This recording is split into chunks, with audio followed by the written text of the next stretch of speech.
सध्या आपल्या महाराष्ट्रामध्ये निवडणुकांचे वारे मोठ्या प्रमाणात वाहत आहे। गेल्या काही दिवसांपूर्वी लोकसभा निवडणुका पार पडल्या, त्यांचा लवकरच निकाल लागणार आहे। परंतु त्याच पार्श्वभूमीवरती आता जे आदित्य ठाकरे यांनी एबीपी माझाला मुलाखत दिली, त्या ठिकाणी बोलत असताना आदित्य ठाकरे यांना एबीपी माझाच्या पत्रकारांनी अनेक प्रश्न विचारले। त्याचसोबत त्यांनी जे राज ठाकरे आणि उद्धव ठाकरे एकत्र येणार आहे की नाही याबाबत देखील प्रश्न केला। तर त्यावर आदित्य ठाकरे काय म्हणाले आपण पाहणार आहोत। परंतु तत्पूर्वी तुम्हाला विनंती असेल, चॅनलवर नवीन असाल तर चॅनलला नक्कीच सबस्क्राईब करा।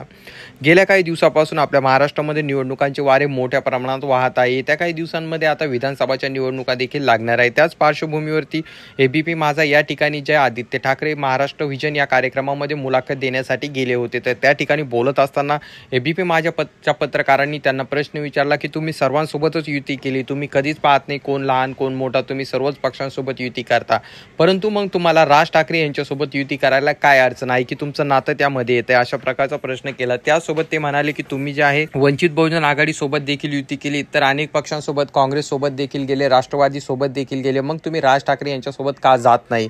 तर त्यावरती आदित्य ठाकरे बोलत असताना म्हणाले की समविचाराचे लोक असले तर त्यांना युती करायला काहीच प्रॉब्लेम नाही, आमची दारं खुली आहेत, जर त्यांना युती करायची असेल तर ते आमच्यासोबत येऊ शकतात। तर तुम्हाला याबद्दल काय वाटतं खाली कॉमेंट करून सांगा। आजच्यासाठी एवढंच, धन्यवाद।